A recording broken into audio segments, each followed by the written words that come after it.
Que la paz y gracia de Dios sean con sobre cada uno de ustedes. Es un gozo saludarles y un honor compartir estos momentos de comunión escudriñando el texto divinamente inspirado.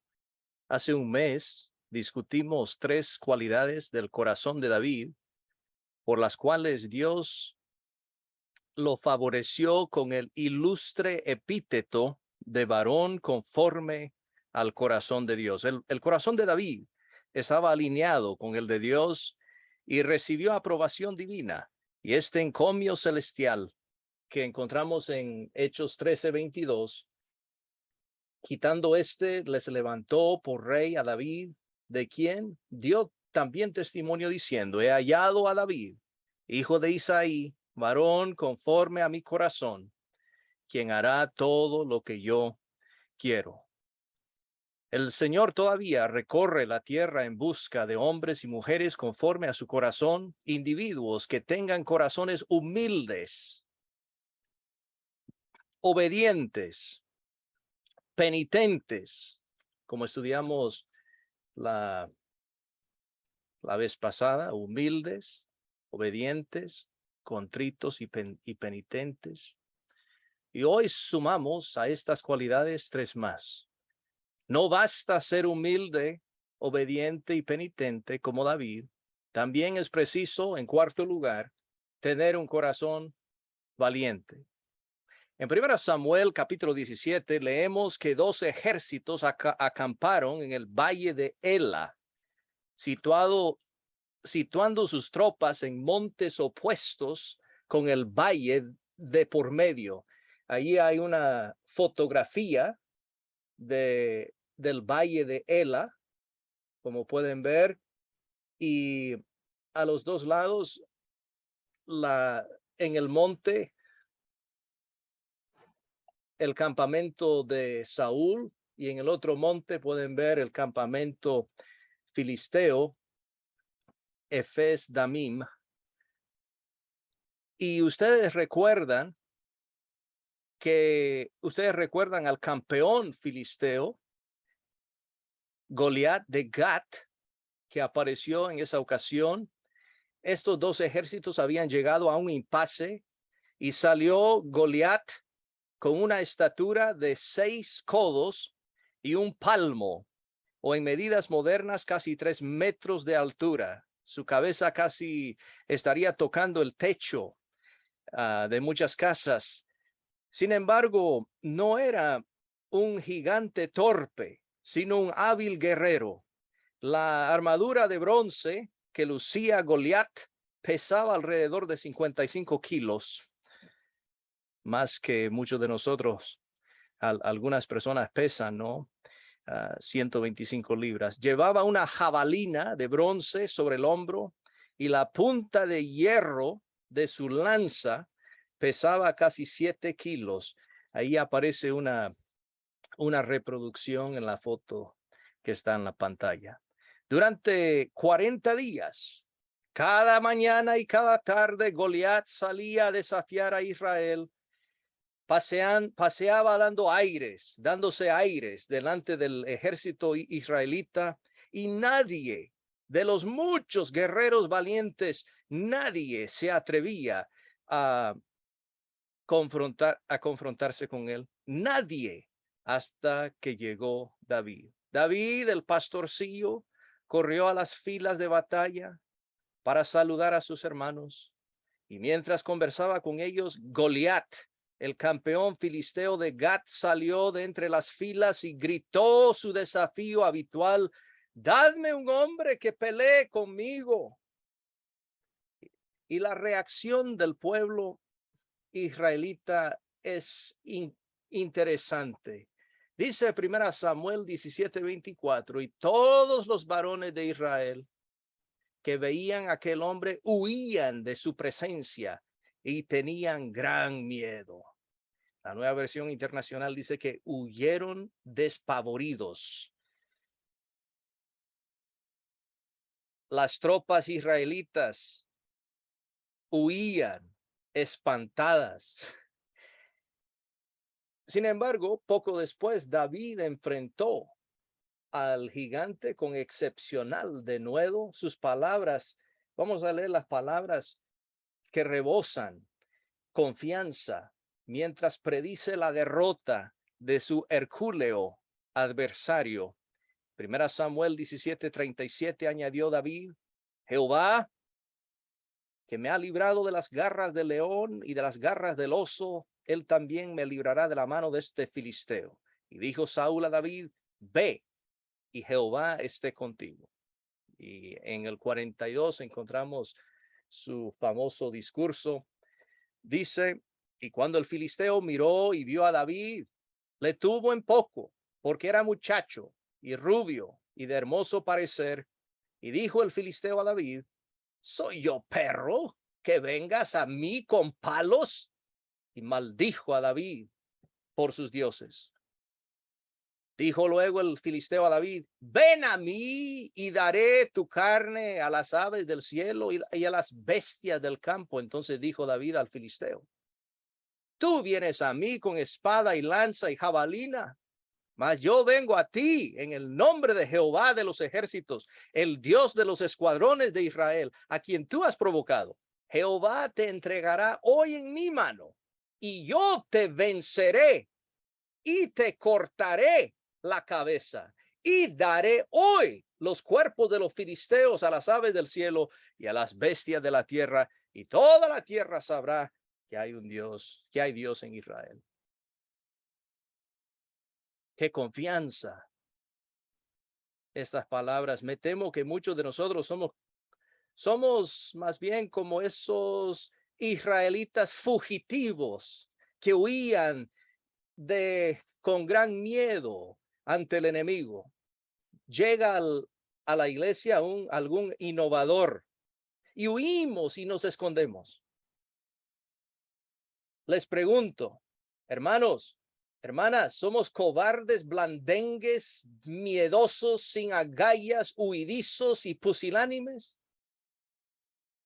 Ha llegado la hora, hermanos, de levantarnos y defender la verdad con la bravura de David. Hace muchos años falleció el esposo de la hermana Berta Cook. Era madre de dos predicadores aquí en los Estados Unidos, Orville Lee Smith y Dennis Smith. Era viuda y vivía en Joplin, Missouri, en esa ciudad, y llevaba a sus dos hijos a la iglesia de Cristo allí, que usaba una sola copa, que adoraba como lo hacemos nosotros y como enseña la Biblia. Y un domingo, una de las hermanas llegó a la capilla en Joplin y puso una bandeja de copitas sobre la mesa. Ya no le parecía buena idea usar la copa como siempre lo habían hecho. Entonces llegó ella temprano y la quitó. Supongo que había comprado una bandeja de copitas y esa mañana las puso sobre la mesa bajo un mantel. Cuando entraron Berta ese domingo y las demás personas, y cuando llegó la hora de la cena del Señor, y el hermano se quitó el mantel de encima, ahí había copitas. Todos quedaron paralizados.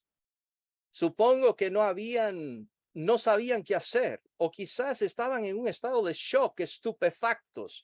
Siempre habían bebido de una sola copa, como Cristo manda, pero quizás no entendían las razones. Sin embargo, ¿saben lo que hizo la hermana Berta ese día al ver las copitas en la mesa del Señor? Se levantó, agarrando de la mano a sus dos niños, y salió sola con ellos por la puerta trasera. Ella fue la única que salió. Algunos de los hermanos que más tarde se fueron simplemente se quedaron ese día ahí sentados. Pero la hermana Berta, una viuda con dos pequeños, tuvo la santa osadía de no participar en esta innovación pecaminosa. Como dice el Proverbio 28:1, mas el justo está confiado como un león.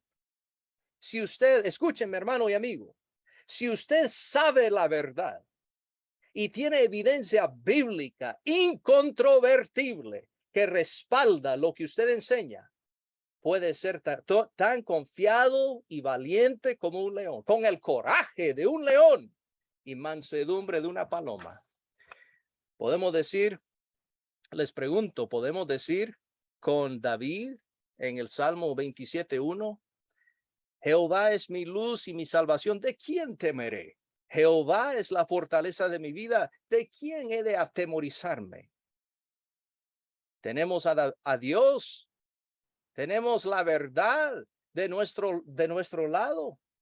Dice el Salmo 3:6, no temeré a 10 millares de gente que pusieren sitio contra mí. 27:3, aunque un ejército acampe contra mí, no temerá mi corazón. Aunque contra mí se levante guerra, yo estaré confiado. Pues si usted quiere evitar discusiones acaloradas, nunca hable con nadie de la religión o de la política. Para eludir el conflicto, muchas veces guardamos silencio con respecto a la verdad, para no ofender, para no enemistarnos con alguien. A veces aceptamos sus ideas antibíblicas. Pero dice 2 Corintios, la forma en que debemos de reaccionar a la falsa doctrina y al error. Así que teniendo tal esperanza, usamos de mucha franqueza. Actuamos con mucha confianza. Hablamos con mucha franqueza. Denunciamos con valentía el error, templando nuestras palabras con amor y mansedumbre. En años recientes a mí me fortaleció ver el valor de tantos hermanos que siguieron congregándose pese a las amenazas de las autoridades civiles. Algunas congregaciones lamentablemente capitularon a la presión de dejar de reunirse, pero la actitud desafiante de Pedro y Juan debería ser la nuestra cuando se trata de defender la verdad. Dice Hechos capítulo 5, versículo 29, respondiendo Pedro y los apóstoles dijeron, es necesario obedecer a Dios antes que a los hombres. Después de escuchar esta declaración, que iban a obedecer a Dios antes que a los hombres, las autoridades civiles se enojaron tanto que los azotaron y les intimaron que no hablasen en el nombre de Jesús y los pusieron en libertad. Y ese día salieron gozosos, dice la Biblia, con azotes en la espalda. Salieron gozosos. Y dice el 42, y todos los días en el templo y por las casas no cesaban de enseñar y predicar a Jesucristo. Qué valentía, ¿no? No temían ser azotados otra vez. Tenían el valor de seguir predicando públicamente en el templo y también privadamente por las casas.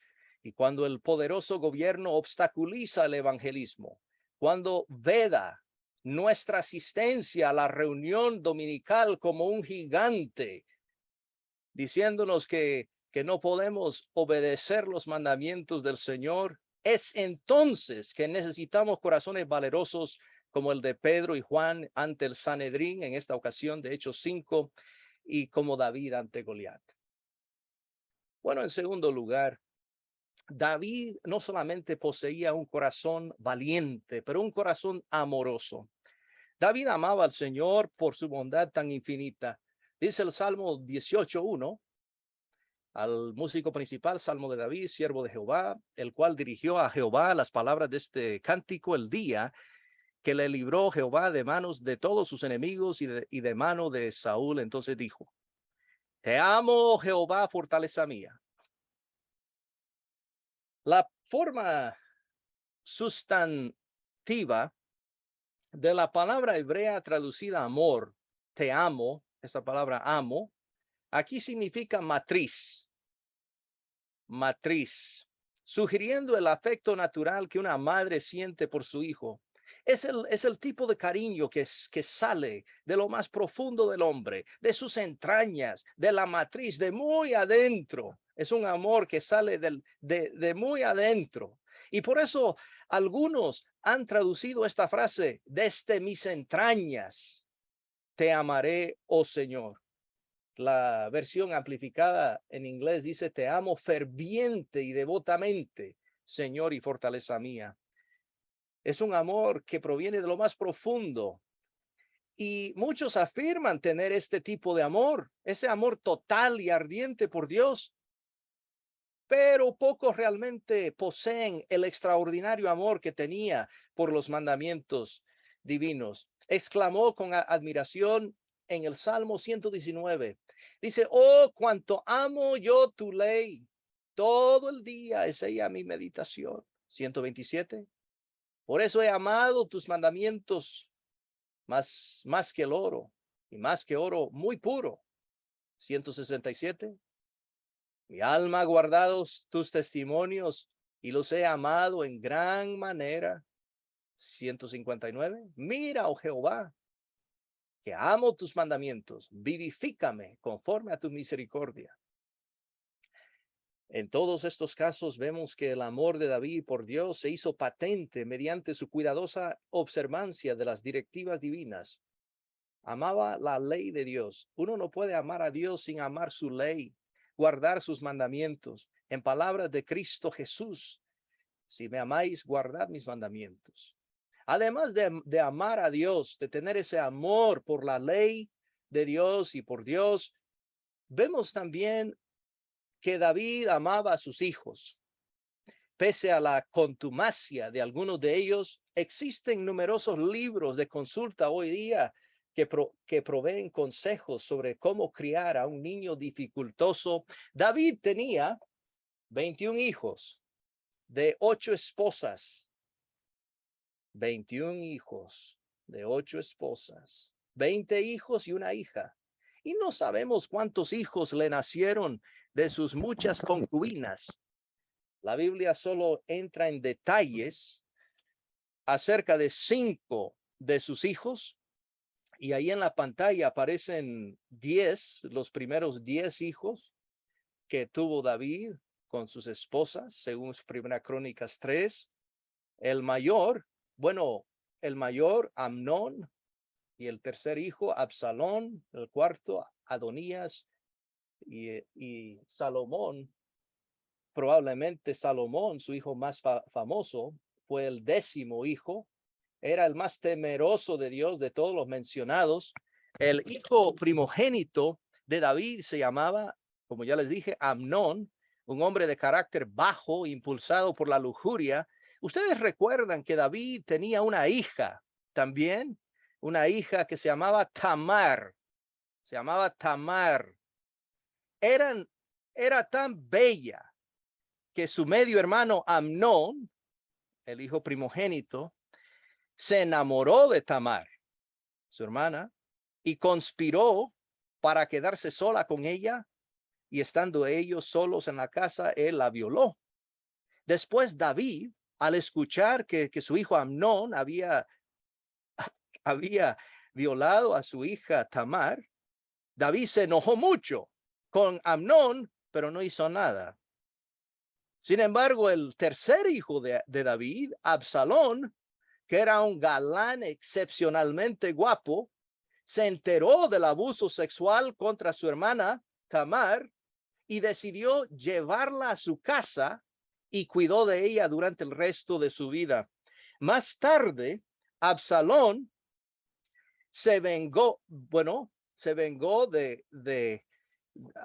vengó a su hermana, mató a su hermano mayor, Absalón, mató a su hermano mayor, Amnón, por haber forzado a su hermana, y Absalón, entonces, por temor a las autoridades y especialmente por temor a su padre David, pues dice la palabra de Dios que Amnón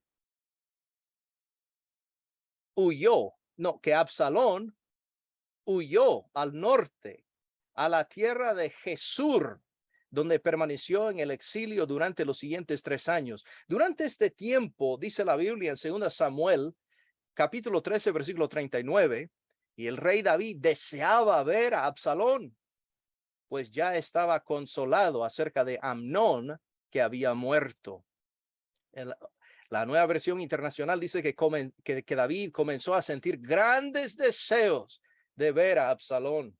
Anhelaba reencontrarse con su hijo que había cometido el crimen del homicidio. Cuando Absalón finalmente regresó de exilio a Jerusalén, Absalón lanzó un golpe de estado contra David, su padre, el cual obligó a David a huir de Jerusalén y a refugiarse en el desierto, donde sus fuerzas finalmente derrotaron a las de Absalón. Absalón, dice la palabra de Dios, montado en un mulo, huía de los soldados de David, y mientras Absalón cabalgaba por un denso bosque, todos estaban peleando dentro de este bosque, y mientras Absalón cabalgaba sobre su mulo, por este denso bosque, se le trabó la cabeza entre las ramas de una encina,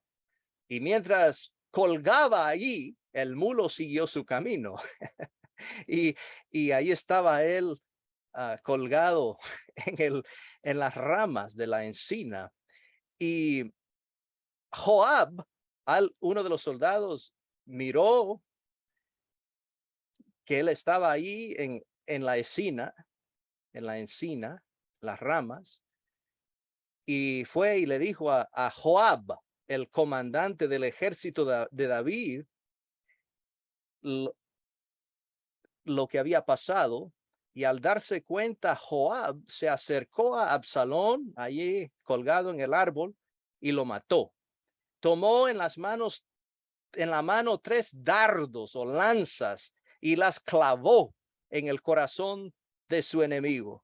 Escuchamos la lamentación del corazón afligido de David cuando escuchó sobre la muerte de su hijo Absalón.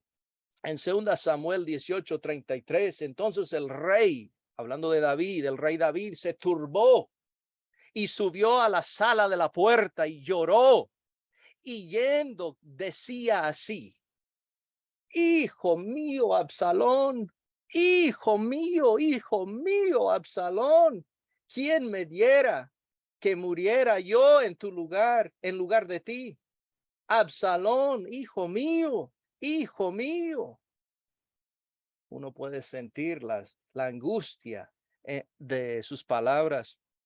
Dice la palabra de Dios que le bajaron entonces el cuerpo de Absalón del árbol y lo arrojaron en una fosa grande que había en el bosque, y amontonaron sobre su cadáver muchísimas piedras. David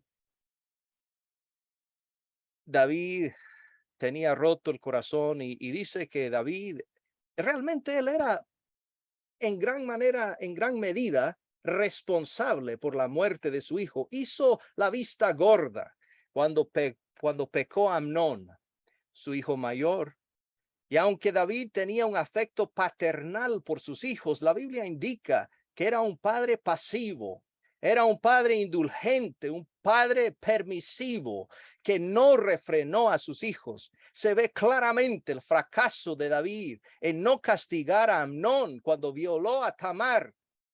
Pero vemos también esta misma pasividad de enojarse pero no hacer nada. Vemos esta misma pasividad en David, paternal de David, con respecto a su cuarto hijo, Adonías. Y dice la palabra de Dios sobre Adonías, el hijo de David, cuarto hijo de David. Dice entonces Adonías, hijo de, es el nombre de la madre, Agit, hijo de Agit, se rebeló diciendo: yo reinaré. Y se hizo de carros y de gente de a caballo y de 50 hombres que corriesen delante de él. ¿Y cómo reaccionó David? Dice el versículo 6, y su padre David nunca le había entristecido en todos sus días con decirle, ¿por qué haces así? Además, este era de muy hermoso parecer y había nacido después de Absalón. Es interesante, como pueden ver, es interesante que David nunca entristeció a su hijo. Él fue permisivo. Su hijo estaba haciendo cosas incorrectas, proclamándose rey, y él no dijo nada. Y debía haberle corregido, debía haberle entristecido, pero no lo hizo. Nunca, dice su padre, nunca le había entristecido en todos sus días con decirle, ¿por qué haces así? David debía haber formado una mejor relación con sus hijos. Debía haberlos corregido cuando iban por caminos perversos. Así que David tenía un corazón, claro, tenía un corazón amoroso en el sentido de un profundo afecto por sus hijos. Sin embargo, le falló al dejarlos sin la atención y la orientación debidas. Otro aspecto del corazón amoroso, no solamente hacia Dios y por sus hijos, pero también tenía un corazón amoroso por su amigo Jonathan. Seríamos negligentes si no mencionáramos el amor que tuvo por su amigo Jonatán. Dice 1 Samuel 18. Aconteció que cuando él hubo acabado de hablar con Saúl, el alma de Jonatán quedó ligada con la de David. Y lo amó Jonatán como a sí mismo. Y Saúl le tomó aquel día y no le dejó volver a casa de su padre, e hicieron un pacto, Jonatán y David, porque él le amaba como a sí mismo. Y Jonatán se quitó el manto que llevaba y se lo dio a David, y otras ropas suyas, hasta su espada, su arco y su talabarete. Lo que hizo posible esta estrecha amistad entre David y Jonatán fue el mutuo amor por el Señor. Los dos amaban profundamente al Señor. Pudieron hacer un pacto de amistad basado en su común fe. Y hoy en día lo mismo debería de existir. Para tener una amistad íntima con alguien, debería existir una común fe. Cuando Jonatán se quitó el manto, cuando se quitó la túnica, la espada, su arco y cinturón, y se lo dio a David, se puede ver como se puede ver este acto como una transferencia de su propio estatus. Le está regalando todas estas cosas. Se puede ver como una transferencia de su propio estatus como heredero aparente del trono, y la está pasando a David.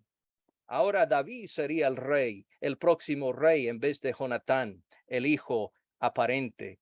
Eran amigos del alma. Debería existir este mismo amor fraternal entre hermanos espirituales. Entonces, para ser hombres y mujeres conforme al corazón de Dios, debemos tener un amor sincero por Dios, por nuestros hijos y amigos. Y finalmente, en último lugar, vemos el corazón adorador y reverencial de David.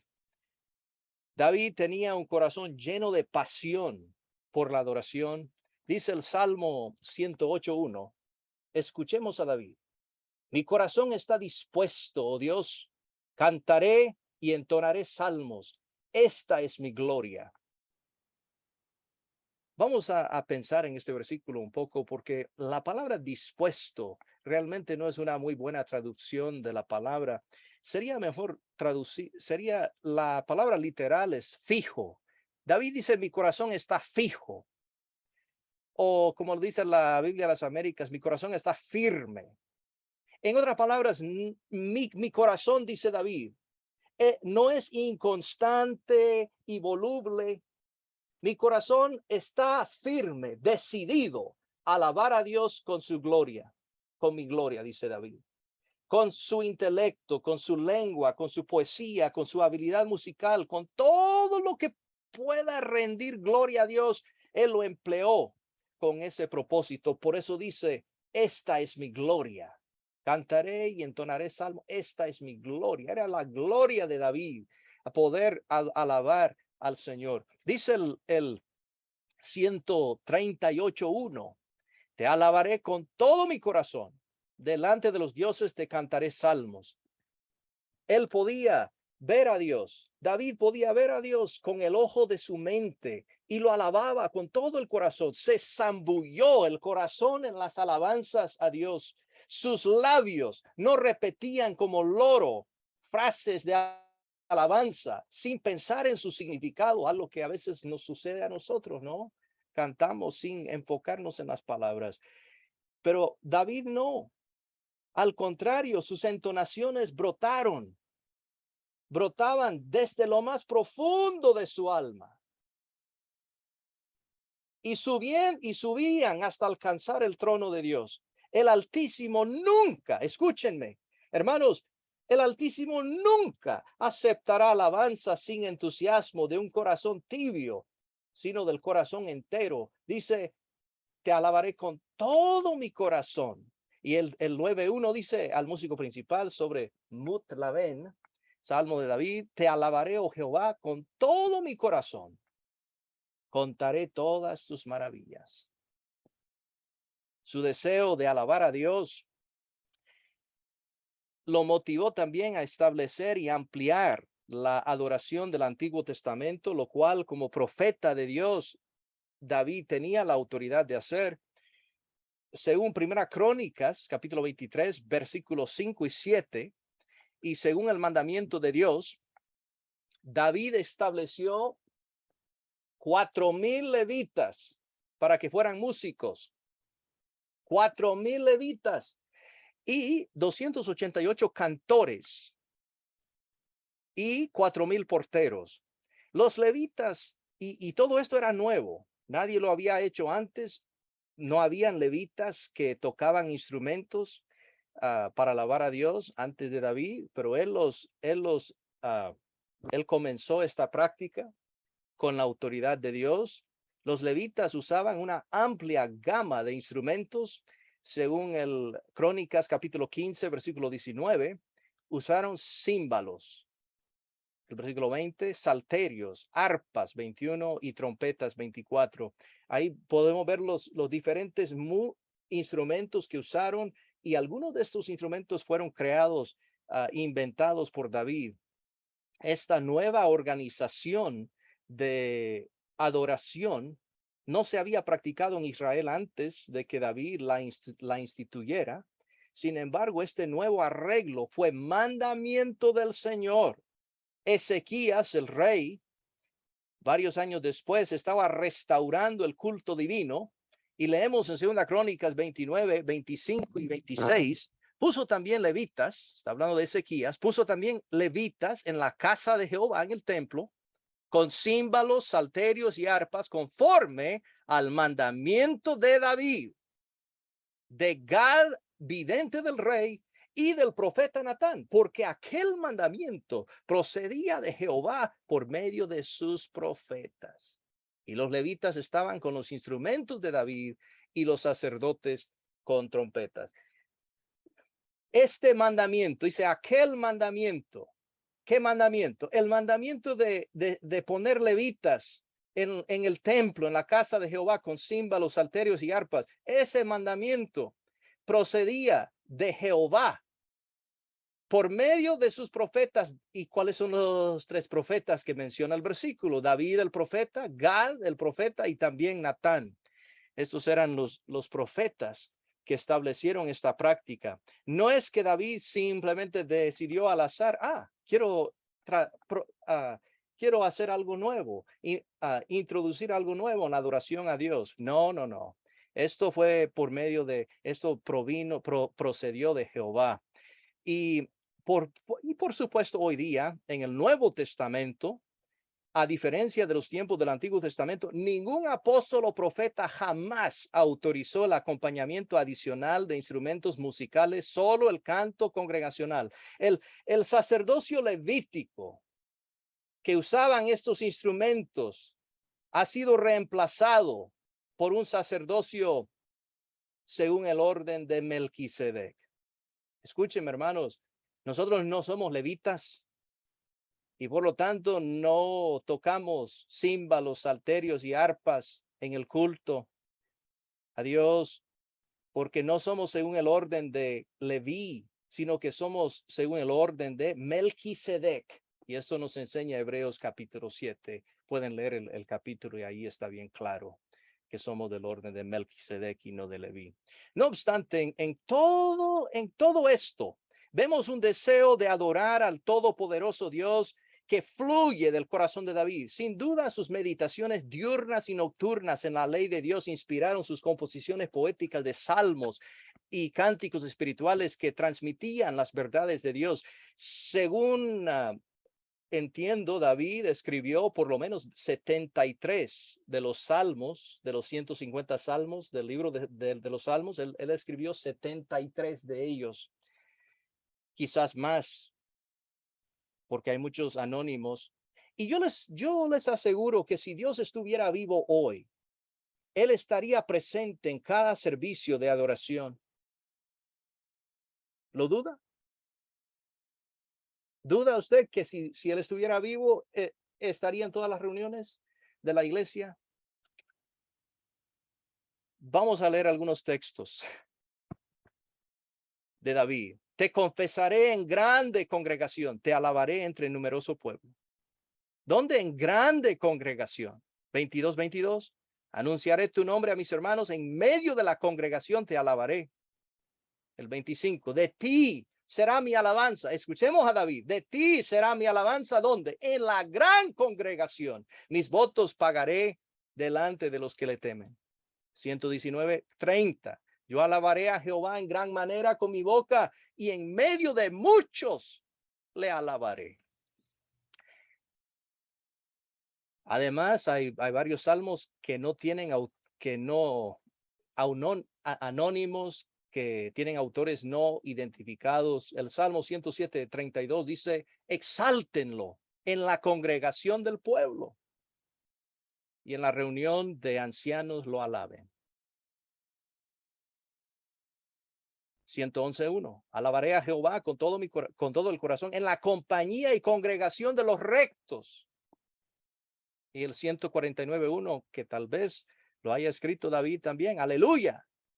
Cantad a Jehová, cántico nuevo, su alabanza sea, ¿dónde? En la congregación de los santos.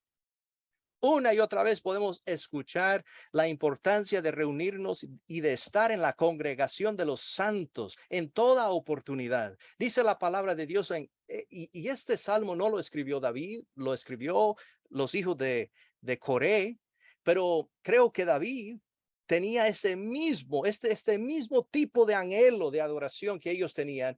Dice, anhela mi alma y aún ardientemente desea los atrios de Jehová. ¿Qué son los atrios de Jehová? Es el templo. Había el lugar santo, el lugar santísimo, y afuera los atrios de Jehová. Y la gente ahí se reunía para adorar a Dios. Y esto es lo que él ardientemente deseaba los atrios de Jehová. Mi corazón y mi carne cantan al Dios vivo. No es una simplificación excesiva decir que si usted ama a Jesús, hará todo lo posible por venir a todas las reuniones de la iglesia. La presencia de Dios descansa sobre su pueblo cuando los fieles están reunidos. El corazón centrado en Dios sentirá el impulso y anhelo de querer rendirle culto en la congregación de los santos. Pasa de ser cuestión de obligación a privilegio y deleite espiritual. Ya no es, tengo que ir al culto. Se convierte en vamos, estoy listo para ir al culto, emocionado por reunirme con los santos. Ahora para participar de los elementos de la mesa, de la comunión, deleita al corazón. Estudiar la palabra de Dios y cantar sus alabanzas se convierte en fiesta espiritual. Nuestros corazones están enfocados en contar las maravillas de Dios en lugar de simplemente divertirnos a nosotros mismos. Y algunos tienen esta idea, ¿no? Que vienen al culto para divertirse, pero no. Venimos para contar las maravillas de Dios a través de los cantos y la palabra de Dios y los demás actos de adoración. El corazón de David absorto en la adoración implicaba también oraciones y cánticos, como ya estudiamos, pero también adorar implica generosidad. A veces se nos olvida que cuando ofrendamos es un acto de adoración. Dice Primera Crónicas, vemos la generosidad de David y de Israel. Dice David, yo sé, Dios mío, que tú escudriñas los corazones y que la rectitud te agrada. Por eso yo con rectitud de mi corazón voluntariamente te he ofrecido todo esto. Y ahora he visto con alegría que tu pueblo reunido aquí ahora ha dado para ti espontáneamente. Las palabras en este versículo que dice voluntariamente y con alegría indican la actitud correcta de ofrendar. Al igual que David, los israelitas, al igual que David y los israelitas, nosotros, los cristianos, ofrendamos generosamente al Señor de acuerdo con nuestra prosperidad. Estos israelitas no dieron de mala gana, no dieron a regañadientes, frugalmente, con vacilación y renuencia, sino de buena gana, con presteza, con entusiasmo. Aquellos hermanos que hoy en día que dan poquito, gritando que no hay que diezmar y dan poquito, pues tendrán que rendir cuentas a Dios. El omnisciente observa la cantidad que damos. Así dice el versículo. Tú escudriñas los corazones. Él está escudriñando nuestros corazones cuando ofrendamos. El omnisciente observa la cantidad que damos y nunca aceptará las míseras ofrendas de algunos hermanos avarientos. La Biblia exige generosidad. En el Nuevo Testamento, en 2 Corintios 9:6, pero esto digo, el que siembra escasamente también segará escasamente, y el que siembra generosamente, generosamente también segará. Todos nos encontramos entre estos dos extremos. En la escala, aquí pueden ver una escala en la pantalla. En esa escala, ¿dónde está usted? Estos judíos, en Primera Crónicas y David, pues ellos eran generosos. Y David presenciaba con alegría las enormes contribuciones de los israelitas para la construcción del templo. Lo vieron, dice, y he visto, dice David, he visto con alegría que tu pueblo reunido aquí ahora ha dado. Él se alegraba cuando se alegró mucho cuando vio la generosidad con que daba el pueblo. Y yo les pregunto a ustedes, ¿dan ustedes poco, escasamente, siembran escasamente, dan poquito o poco? ¿O es usted aquí uno de estos que da un alto porcentaje de sus ingresos? Cuando usted recibe su salario, ¿cuánto aparta para el Señor? ¿Poco o le aparta generosamente un alto porcentaje de sus ingresos? El corazón recto ofrece una ofrenda abundante y magnífica al Señor, una ofrenda voluntaria de libre albedrío, de acuerdo con nuestra prosperidad, en el que damos pensando en las grandes necesidades de los santos indigentes y los millones que urgentemente necesitan escuchar el evangelio. Por eso dice en 1 Corintios 16:1 y 2, dice, para los santos, esos santos indigentes que necesitan ayuda, pues para eso estamos dando. Por eso estamos ofrendando generosamente, y ofrendar generosamente no es opcional. De hecho, en Primera Crónicas 22:14 dice David, he aquí yo con grandes esfuerzos he preparado para la casa de Jehová 100,000 talentos de oro y 1,000,000 de talentos de plata y bronce y hierro sin medida, porque es mucho. Asimismo he preparado madera y piedra, a lo cual tú añadirás. Aquí está hablando David Salomón, su hijo. Y algo interesante, dice, he aquí yo con grandes esfuerzos, dice David. Y esta palabra, según el diccionario hebreo, es aflicción y pobreza. Entonces David dice, con aflicción y pobreza. En otras palabras, como dice Adam Clark, él dice, he reducido mis gastos y he vivido en relativa pobreza para poder ahorrar todo lo posible para este edificio. Aún así, bueno, estaban ahorrando para edificar el templo, ¿no? Para la construcción del templo. Y dice que yo con grandes esfuerzos, con gran aflicción y pobreza, he preparado para la casa de Jehová 100,000 talentos de oro, etcétera.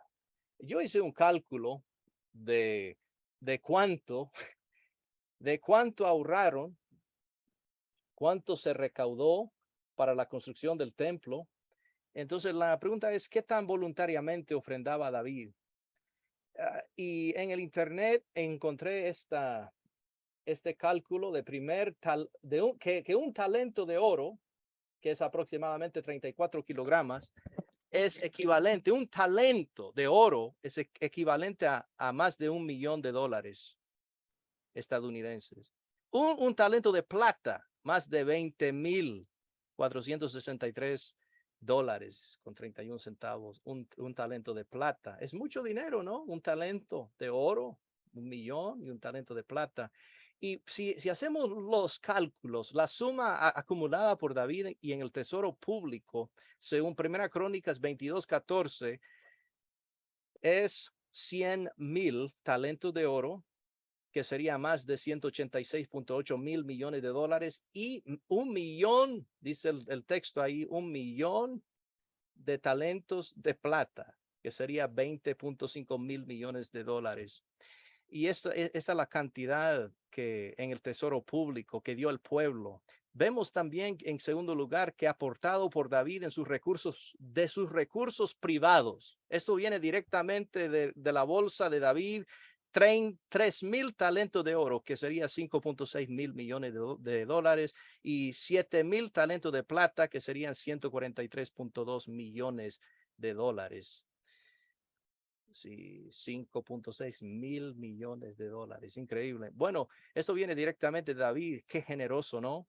Y contribuciones de los gobernantes reunidos, según Primera Crónicas 29:7, 5,000 talentos y 10,000 dracmas de oro y 10,000 talentos de plata, que serían 9.3 mil millones de dólares y 204.6 millones. Entonces, la suma total de todo lo que se recaudó, de todo lo que el pueblo dio, y esto es además del diezmo, esto es además de todo. Estas son ofrendas voluntarias que dio el pueblo, que dio David.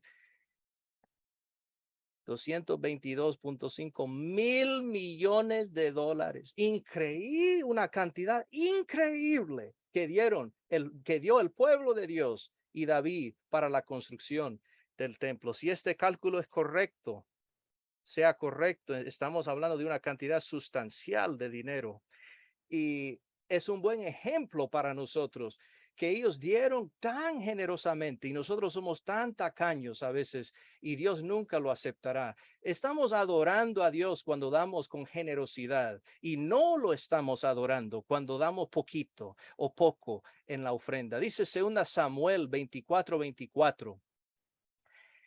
Y el rey dijo a Aurana, escuchemos a David, el rey, no, sino por precio te lo compraré, porque no ofreceré a Jehová mi Dios holocaustos que no me cuesten nada. Entonces David compró la era y los bueyes por 50 siclos de plata. Lamentablemente hay algunas personas que quieren una religión que no les cueste nada, pero aquí vemos que David quería ofrendar algo rendir culto a Dios, un culto que le costaba algo. David poseía un corazón adorador y reverencial que lo motivaba para que ofrendara sacrificialmente. Hermano, hermana, ¿posee usted un corazón adorador? Un corazón que anhela alabar a Dios con los santos, apasionado por ir a todos los cultos, un corazón ávido por ofrendar con generosidad.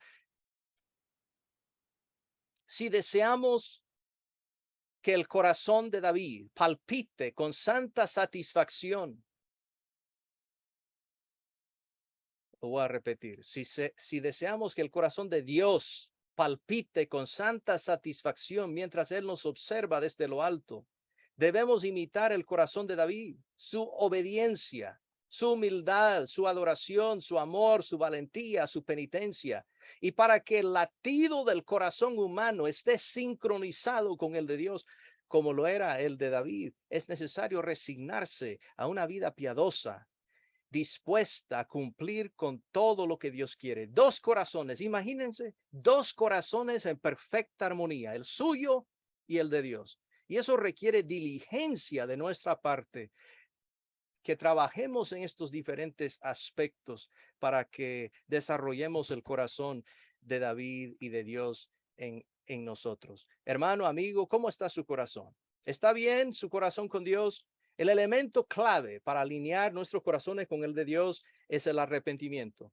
Para el incrédulo es el arrepentimiento y el bautismo. Como dice aquí en Hechos 2, 37 y 38, al oír esto se compungieron de corazón, se entristecieron de corazón, se sentían culpables. Y dice, y dijeron a Pedro y a los demás, a los otros apóstoles varones, hermanos, ¿qué haremos? Pedro les dijo, arrepentíos y bautícese cada uno de vosotros en el nombre de Jesucristo para perdón de los pecados y recibiréis el don del Espíritu Santo. Como pueden ver, tenían que arrepentirse y bautizarse para tener un corazón recto ante Dios en hechos y después de convertirse en cristianos, pues, y si uno peca, pues tiene que hacer lo que dice el apóstol Pedro en otro texto, Hechos 8:21. Dice Pedro a Simón, el mago, no tienes tu parte ni suerte en este asunto porque tu corazón no es recto delante de Dios.